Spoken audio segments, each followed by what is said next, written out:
If you've ever come across the phrase the Holy Spirit and wondered what it really means, you might ask yourself, where do I even begin to understand this?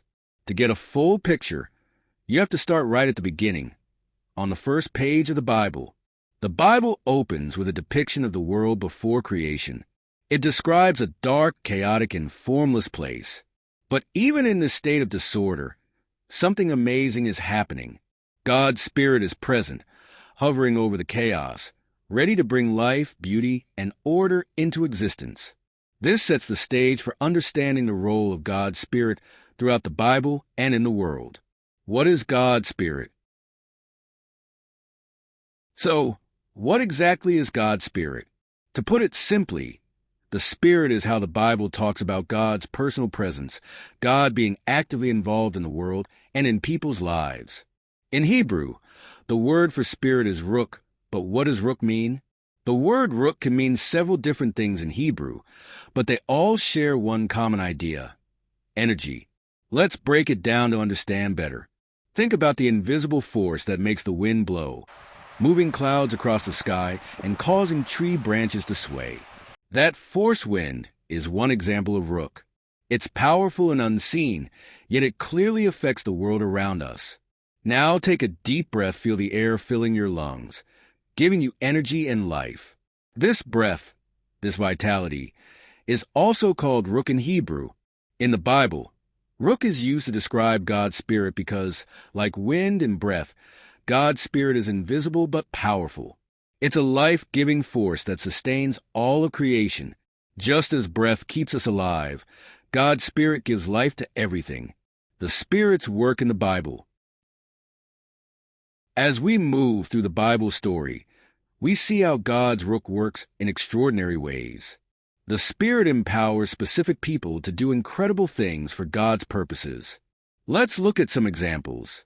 One of the first people in the Bible to experience this special empowerment is Joseph, the famous dreamer. God's Spirit enables Joseph to understand and interpret dreams, which helps him save Egypt and his family from famine. Another example is a man named Bezalel.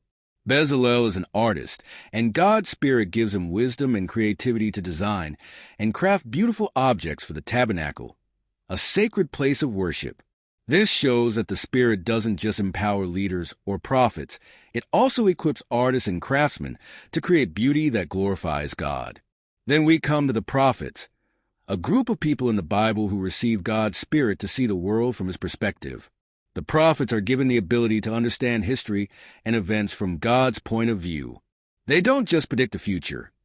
They also challenge people to turn away from wrongdoing and live according to God's ways. The problem of chaos and evil. Here's the issue the prophets often highlight. Although God's Spirit created a good and beautiful world, humans have introduced chaos through their actions. By choosing selfishness, injustice, and evil, people have unleashed disorder into God's creation. This new kind of chaos corrupts the world and distances humanity from God. But the prophets also offer hope. They speak of a future time when God's Ruakh will come in a powerful new way.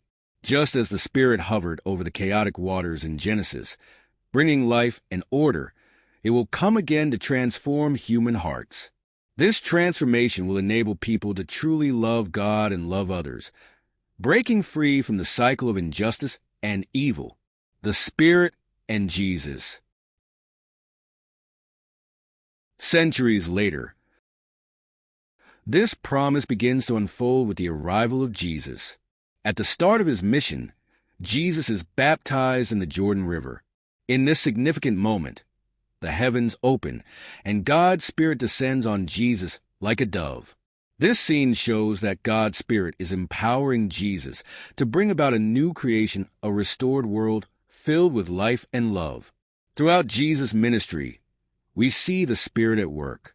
When Jesus heals the sick, forgives sins, and raises the dead, it's the power of God's Spirit working through him. He's bringing life where there was once death and restoring order where there was chaos. But not everyone welcomed Jesus. Israel's religious leaders opposed him, and eventually they had him crucified. Even in this darkest moment, God's Spirit was active. The earliest followers of Jesus, who witnessed him alive after his resurrection, declared that it was God's energizing Spirit that raised Jesus from the dead. This event marked the beginning of a new creation and a new chapter for humanity. The Spirit's work continues. After his resurrection, Jesus appeared to his closest followers. He breathed on them and said, "Receive the Holy Spirit." Shortly after this, the Spirit came upon all of Jesus' disciples in a powerful way. This moment equipped them to share the good news of Jesus with the world and to live by the guidance and strength of God's Spirit. Even today, God's Spirit continues to work. The Spirit moves in dark and broken places, pointing people to Jesus and transforming them from the inside out. It empowers people to love God, care for others, and live in a way that reflects God's goodness. The Christian hope. The Bible story ends with a vision of hope, a new humanity living in a renewed world, completely filled with God's love and life-giving Spirit. This is the Christian hope that one day the Spirit will complete the work of transformation and restoration.